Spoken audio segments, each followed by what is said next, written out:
Premier league হকিতে Abahani ও মেরিনার্সের point সমান ৩৭।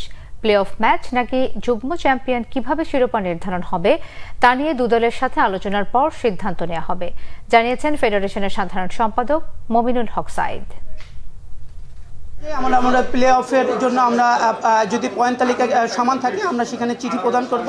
সেই চিঠির পরিপ্রেক্ষিতে পরবর্তী কার্যক্রম চলমান কার্যক্রমগুলো ঘটবে। আমার তো লঙ্গার করে কোনো সুযোগ নেই। আমি ২-১ দিনের মধ্যে আমি এই সেই ডেটগুলোকে রেখে আমি ম্যাচের আহ্বান করব যে আমার ফরেন আম্পায়ারও চলে যাবে।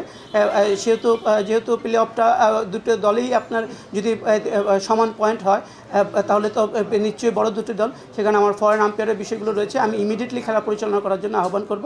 সেক্ষেত্রে তাদের ক্লাবের ফিরতি চিঠির উপরে অনেক কিছু আপনারা জানতে পারবেন।